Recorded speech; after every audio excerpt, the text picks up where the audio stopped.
episode 2. And what we're going to do, we're going back upstairs to the railway, and this time there's a number of short sequences put together, but it's just an update for you, because now we're starting on the engine depot, we're starting on the narrow gauge. So hope you enjoy it, and let's go upstairs. Here we are, we're just about to start track laying on the new engine depot. Got the old patterns laid out there, and we've got some new point motors to put in. We originally were Pico point motors using a capacitor discharge unit, but now we've gone over to the analog cobalt analog motors. There you go. They're not cheap, but they're very, very good. They're lovely, slow moving.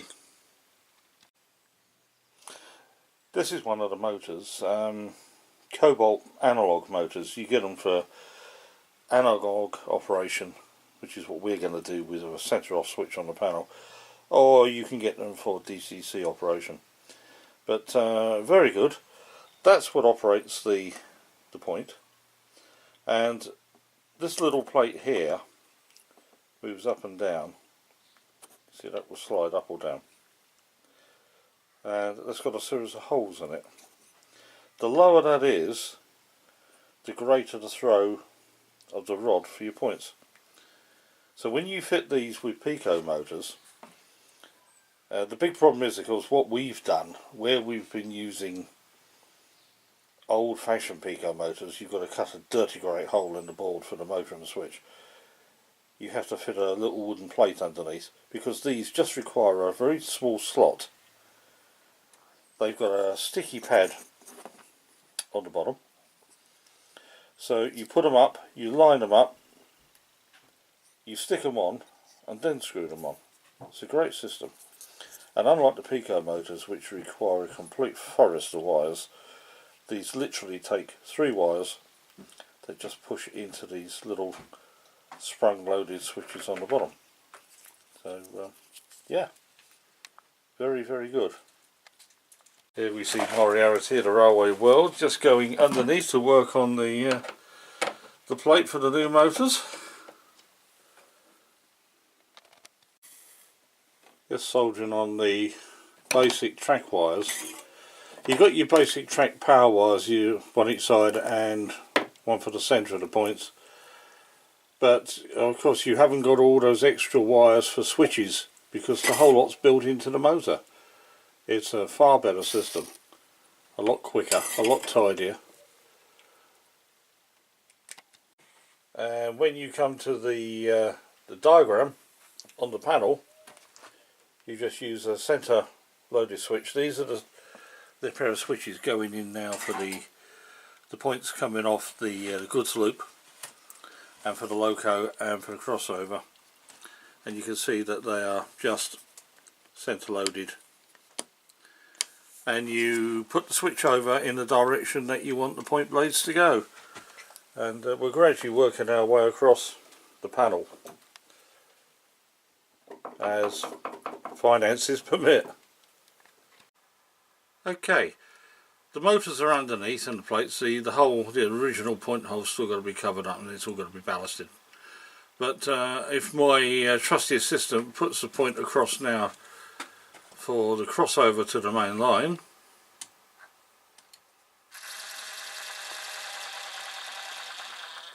see, nice smooth slow action. And if he puts it back,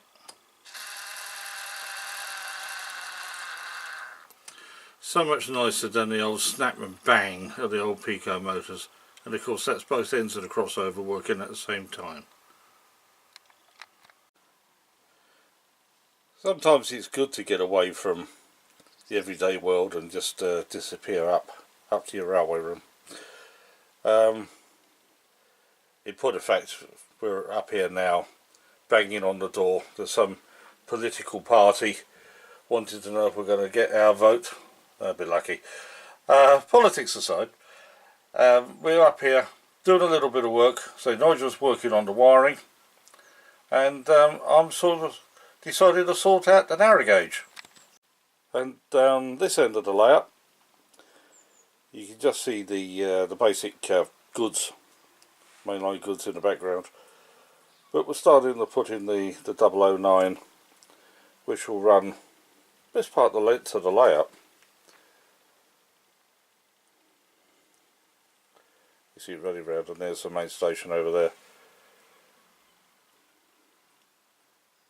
And we'll keep you updated as we progress. Well, we've got the platform loop in, and you can see we've got one of the locos and a wagon sitting there nicely. One of the Linton and Barnstable Manning Wardles. I've got a bit of a soft spot for the L&B. Big brother moved to North Devon many years ago, bought Linton Railway Station and started the Linton and Barnstable Railway Association, so got to honour it in model form as well, haven't we? Right, back to work. Over on the new loco depot, the mainline connection's now in, and we've also got the sort of points there for the coaling roads. While up at the other end, Nigel's now pretty much finished the extension to the loco shed. You can see we've got a nice 8-track shed there. And there will be various outside roads. The coaling roads will come down at the end there, and still got to be fitted with chimneys and lighting. All have lighting. Coal tower looking a little bit lonely, and of course the turntable.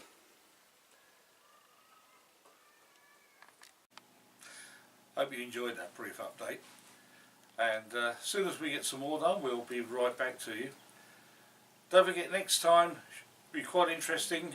We've got a trip to Ali Pali, the National Festival of Model Railways, in a couple of weeks' time, so we'll give you a report from there, show you what it was like for those of you who can't make it, and hope you enjoy it. Don't forget to pass it on to your friends if you enjoy it, and don't forget to subscribe, and we'll see you next time. So from Nigel and myself and Scamp, bye bye.